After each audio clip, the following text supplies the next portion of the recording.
सावन, सर। Ambulance के call करा और बॉडी के पोस्टमार्टम के खातिर भेज दा। सर। और ही जितना भी छोटी मोटी चीज बा, हाँ सर। सब फिंगरप्रिंट के खातिर उठा ला। ठीक बा सर। कुछ न कुछ सुराग तो जरूर मिली। जी सर। सबसे पहले इनकरा के देखलस? इंस्पेक्टर साहब, हम देखनी। आपके? हम इनकर बहू। का देखनी आप? मैं जब पानी लेवे खातिर किचन में गईली, जब आके देखनी तो पिताजी ऐसन हालत में रहन। आपके पति कहाँ बाड़े? वो काम से कुछ दिन खातिर बाहर गइल बाड़े। उनकरा के कॉल करो और बुलावा। ठीक है जी। भाई। ये हमार सासू माँ बाड़ी। सावन। यस सर। इन लोगन के स्टेटमेंट ले ला। जी सर। सॉरी, आगे के कार्रवाई के खातिर आप लोगन के पुलिस स्टेशन आवे के पड़ी। जी इंस्पेक्टर साहब। के रहा ली शख्स और आखिर काहे कर ले ले खुदकुशी? इंसान के जिंदगी में कई उतार चढ़ाव आवेला, कई बार वो जीत जावेला और कई बार एगो छोटी सी बात के लिए जिंदगी के हार जाला। नमस्कार, हम प्रतीक जोशी क्राइम स्टोरी के ही एपिसोड में आप सभी का स्वागत करतानी। आखिर का मजबूरी रहे कि दीनानाथ जी आत्महत्या कर ले ले? कहीं उनकर आत्महत्या के पीछे केहू के साजिश तो न रहे? इ तमाम सवाल के जवाब जाने के खातिर हम रउआ लोग के ले चलतानी उत्तर प्रदेश के एगो शहर उरई में।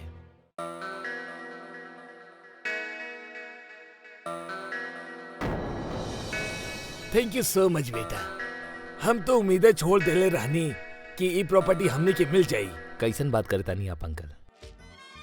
देखिए, हम आपके वकील होके के साथ साथ आपके रिश्तेदार भी बानी, तो ये तो हमारा फर्ज बनेला नहीं?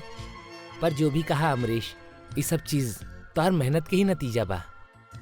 नहीं तो हमने करोड़ों की प्रॉपर्टी कब की भूल चुकल रहनी। काहे पापा?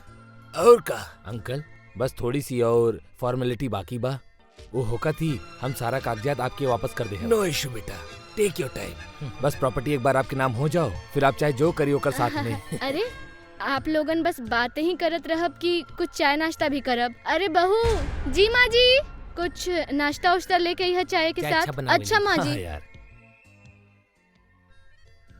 तो अंकल, हम आपके सारा प्रॉपर्टी के पेपर तैयार कर देता नहीं और जल्दी से सब कुछ आपके नाम हो जाए। ई लेही गर्मा गर्म चाय और नाश्ता। थैंक यू बेटा। मम्मी जी,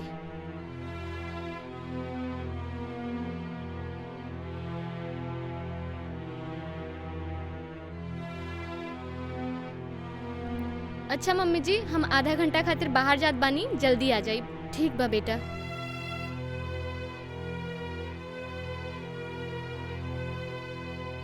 ओके, ठीक बा अंकल, हम चलता नहीं। कुछ ही दिन में आपके पेपर्स आपके मिल जाए। ओके बेटा, थैंक यू। Thank you. मिलता नहीं, बाय।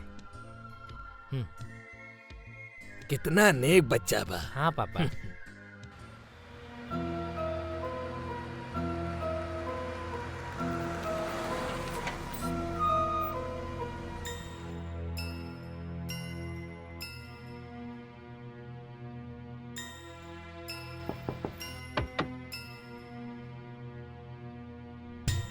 लिफ्ट मिली वकील साहब? आप के गाड़ी है आई? जी जरूर।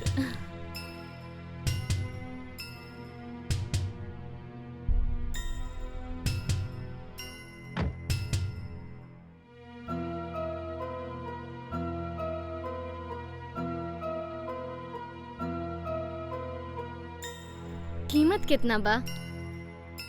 हमार या प्रॉपर्टी के? दोनों के। प्रॉपर्टी के यही कोई 5 से 7 करोड़। और तोहार? मैडम, हम तो आपके आशिक हो गए बानी। जौन भी देबू आंखें बंद करके ले ले। तो प्रॉपर्टी कब तक हमारे नाम हो जाए? पहले ई बताएं कि हम के का मिली। हम अपन हुस्न के तिजोरी के चाबी आपके दे देब। जब चाहब, जैसे चाहब इस्तेमाल कर ले। तो फिर समझा, ई प्रॉपर्टी तोहरा नाम हो गई। तो समझी राउर काम भी हो गई। वैसे तोहर स्टाइल हमके बहुत पसंद आई। हमर तो और भी बहुत सारा स्टाइल बा। अच्छा, रियली? मुच्ची। आउच।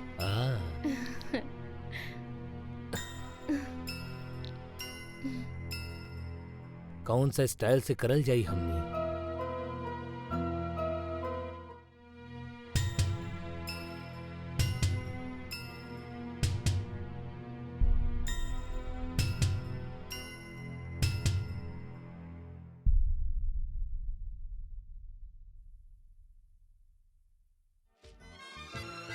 बहुत लेट हो गेलू यार। अरे वो हमार फ्रेंड शीला मिल गेल रही, ओकरे साथ शॉपिंग पे चल गई नी हम।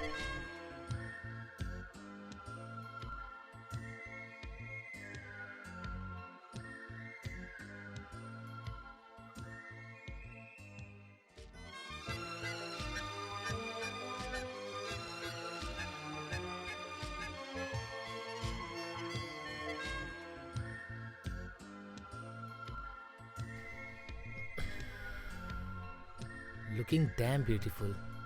आओ हमरे लेके आवा। जानू आज नहीं, बहुत थकल बानी, प्लीज।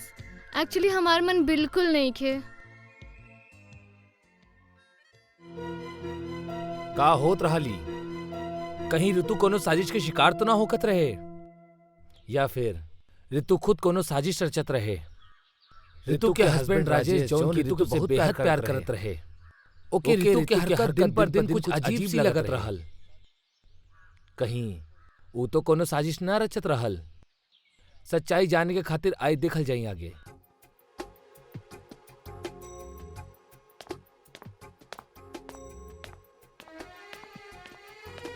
अरे अमरीश, आप?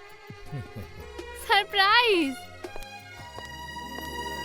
अच्छा हुआ आप आ गई नी। हमरा के ना तोहसे बहुत जरूरी काम बा। वही के खातिर तो आइल बानी। बतावा का काम? बतावत ही। आवा। कहाँ? कमरा में। चला।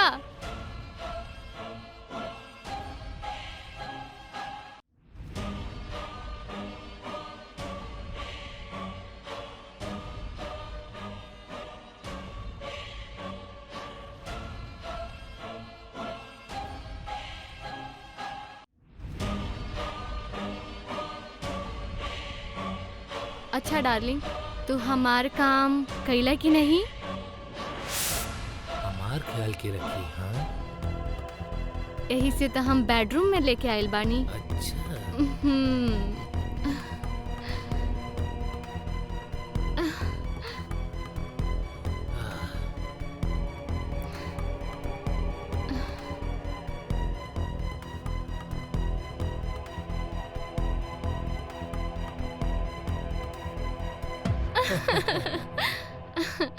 बहू, ये सब का बा? ओहो माँ जी। माँ जी, आखिर हुआ पता चल ही गई। आने दो सबको, मैं सबको सब कुछ बताऊंगी। बेशक बेशक बता दी। वैसे भी प्रॉपर्टी हमार नाम हो ही चुकल बा, और अगर वह केकरो के बतैली तो हम राउट जीना हराम कर देब। हम पुलिस के पास जाइब। बेशक जाई, अपना शौक पूरा कर ली। काहे कि कानून के हर दांव पेज हम जाने ली। और तो डार्लिंग, डोंट वरी, हम तो के बचा ही ले। अब चला तानी। हम जो कहेली वो करबो करेली।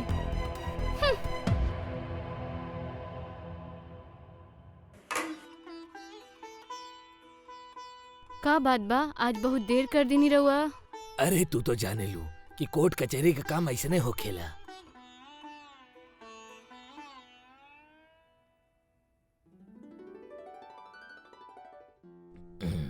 हमरा के कुछ बात करे के बा।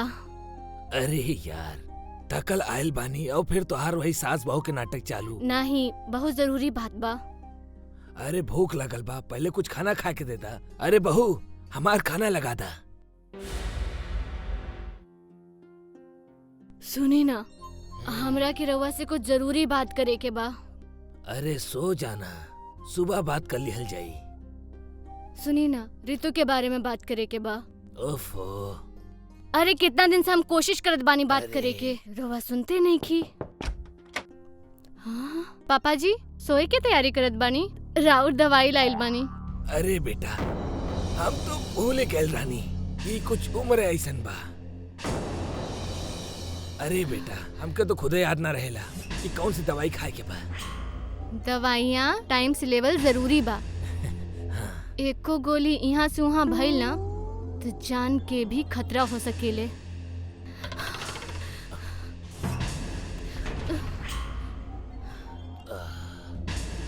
ला बेटा, थैंक यू वेरी मच। गुड नाइट पाजी। Good night. अच्छा, ई शर्ट भी रख ली, तोहरा पर सूट करेला। बहुत ख्याल रखेलू हमार। बेबी सुनी ना, जाए के जरूरी बा का?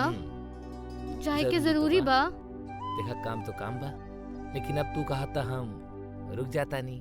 वैसे कितना दिन खातिर जात बानी? बस सिर्फ 3 दिन के खातिर। 3 दिन? हम बहुत मिस करब रवा के।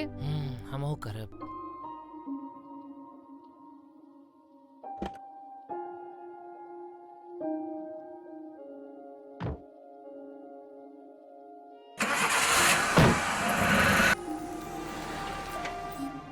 राजेश जौन दिन शहर से बाहर गए, वही दिन राजेश के पिता यानी जी दीनानाथ जी आत्महत्या कर लेवेले। पुलिस अपन काम पूरा मुस्तैदी से करत रहल। पुलिस इन्वेस्टिगेशन में कुछ बात चौंकाने वालल पता चलल, जिसे ना सिर्फ दीनानाथ जी के मौत के खुलासा भइल और भी कई सारा बात सामने आयल। पोस्टमार्टम रिपोर्ट के मुताबिक आपके हस्बैंड की मौत हाथ के नस कटे से ना बल्कि दम घुटे से भइल बा। दम घुटे से? जी हाँ। और पुलिस इंक्वायरी से पता चलल बा कि आपके जमीन के जौन केस चलत रहल, वो जौन जमीन आपके हस्बैंड के नाम से ट्रांसफर होके के चाहत रहल, वो जमीन तो रितु के नाम से ट्रांसफर भइल बा। हमार मतलब आपके पत्नी के नाम से। रितु के नाम पे? हाँ। ये मामला कुछ समझ में ना आवता। कहीं आप लोग कुछ छुपावत तो ना बाड़े? देखिए, अगर कानून की मदद आप ना करी हैं तो कानून भी आपकी मदद ना कर सकेला। लेकिन इंस्पेक्टर साहब। इंस्पेक्टर साहब। का भेल माई? अरे हमार बेटा के बचा ली। अरे माँ, हमके का भेल? हम तो ठीक बानी। का भेल माँ? हमार बहू से बचा ली हमार बेटा के। बहू से? मतलब आप खुल के बोली ना। माँ, का बात बा माँ? इंस्पेक्टर साहब, आप डरी मत। ऐसन भइल रहे। बेशक बता दी, वैसे भी प्रॉपर्टी हमार नाम तो हो ही चुकल बा, और अगर रउआ केहू के बतावे के कोशिश कैली तो हमरा और जीना हराम कर दे। हम पुलिस के पास जाइब। बेशक जाई, अपन शौक पूरा कर ली। अगर बुढ़िया मुंह खोले की कोशिश कैलक तो ओकरा और ओकर बेटा के दोनों के ऊपर पहुंचा देब। अब फोन रखी।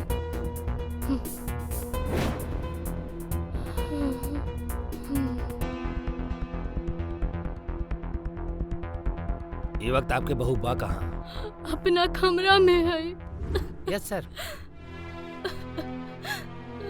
माँ, तू पहले काहे ना बतौलू माँ? माँ जी, आप टेंशन मत ली, आपके बेटा के कुछ ना हुई अब, और कातिल के सजा भी मिली। ए चल चल चल, जल्दी चल वरना छोड़ा हमरा के। नहीं तो चला। चल करत बड़ू तू, छोड़ा हमरा के। छोड़ा। हम का कइले बानी?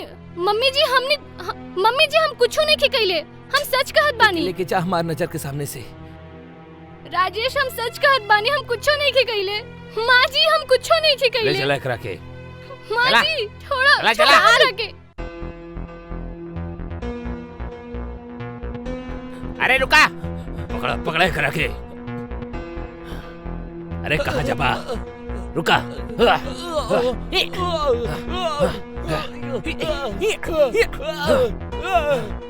बहुत कानूनी किताब पढ़ ले बाड़ा ना वकील साहब। पुलिस के डंडा की मार का होखेला पता चलल? बता, ये सब काहे कइले? बतावा ताड़ा की। हम सब बताओ तनी। हम रितु के प्यार के बहकावे में आगल रहनी। वो हमरा के अपन जाल में फंसा जात रहे और हम फंसा जात रहनी। बोल जल्दी, बताओ तनी, सब कुछ बताओ तनी, जल्दी बोल। बतावा, जल्दी बतावा। हमारी मरले बनी। हम ही अपन ससुर के मरले बानी। काहे मरले? प्रॉपर्टी के लालच में।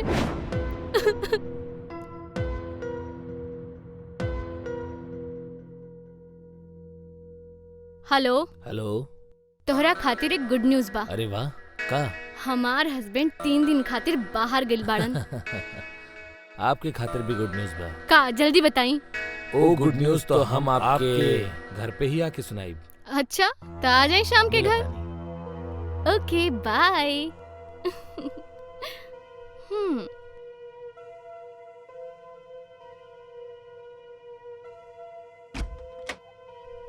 गुडी। ओ सब कहाँ बाड़े? सुतल वाड़े सब। आ जाए। Looking hot. हाँ, अब बताई हमार गुड न्यूज का बा। अब हम बताई। हाँ। गुड न्यूज ई बा कि वो प्लॉट के साथ साथ ही घर के भी मालकिन अब तू ही बने वाला बाड़ी। सच्ची? Yes. Wow, thank you so much. धीरे बात कर, सब सोता रे। इरादा नेक ना लागत तो हार। बिल्कुल। अच्छा। Your smell is so good. या आई नो। बहू।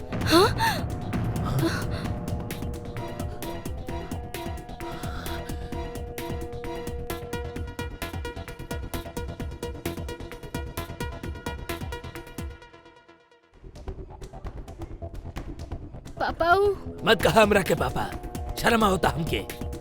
काहे कहलू ई सब? प्रॉपर्टी के खातिर, कुछ रुपया के खातिर?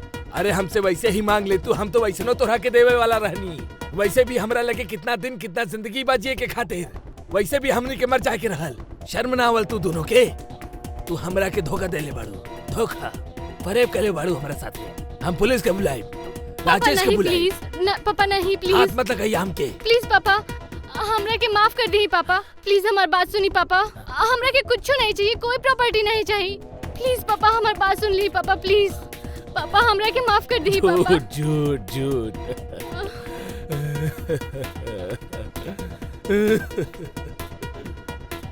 अब हमरा से कोई गलती नहीं होगी पापा, प्लीज। तू हमरा के धोखा देले बाड़ू। प्लीज पापा हमरा के माफ कर दी पापा। अपन घर के बेटी की तरह पल ले, घर के लक्ष्मी बना के लायल रहनी। पापा हमके एक बार सफाई देवे के मौका तो दी। पापा हमारी बात सुन ली एक बार, प्लीज पापा, बस एक बार सुन ली पापा। पापा हमरा के माफ कर दी पापा। तू बोला ना बीच में, तू सबसे बड़ा धोखेबाज बड़ा तू। पापा तू तो बाहर के बड़ा, ये घर के हा। हमके माफ कर दी ना। तोहरा के तो हम जेल भेजा, जेल भेजा। कल माफ कर दी ना।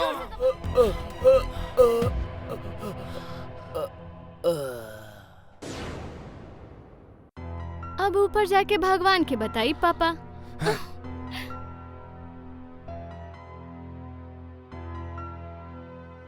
एक काम करी, रुआ यहाँ से जाई। अगर कोई देख ली तो प्रॉब्लम हो जाई। इनके का करब? इनके मौत के सुसाइड बता दे। कैसे? हमारे पास एक आइडिया बा। बोला। तू यहीं रुका।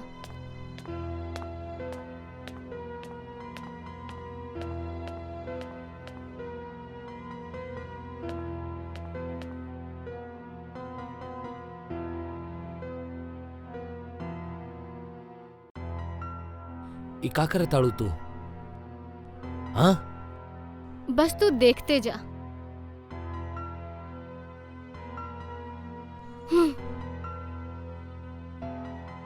हम इनके नस काट देनी और लोगन के लगी कि सुसाइड कइले बाड़न। बड़ा सातर दिमाग बाड़ी तू। वो तो हम बानी। अब हम जैसा जैसा कहा था नहीं, तू वैसन वैसन करा। सबसे पहले तो फिंगरप्रिंट मिटावा चाकू से।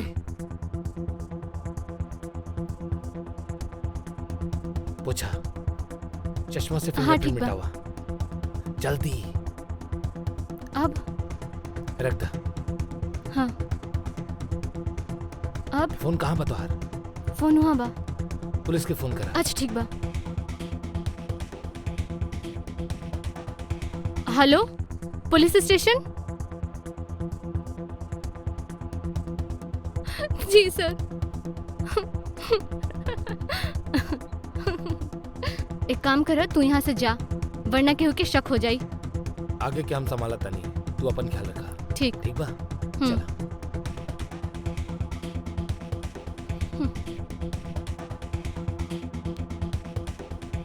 तो जैसे नौतन की वजह से ही खेलत परिवार बर्बाद हो जाला।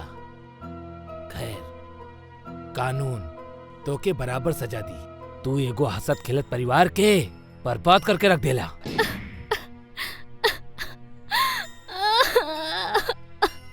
दौलत और वासना में इंसान इतना अंधा हो जाला कि कई बार ओके अच्छा और बुरा के फर्क ना पता चलेला।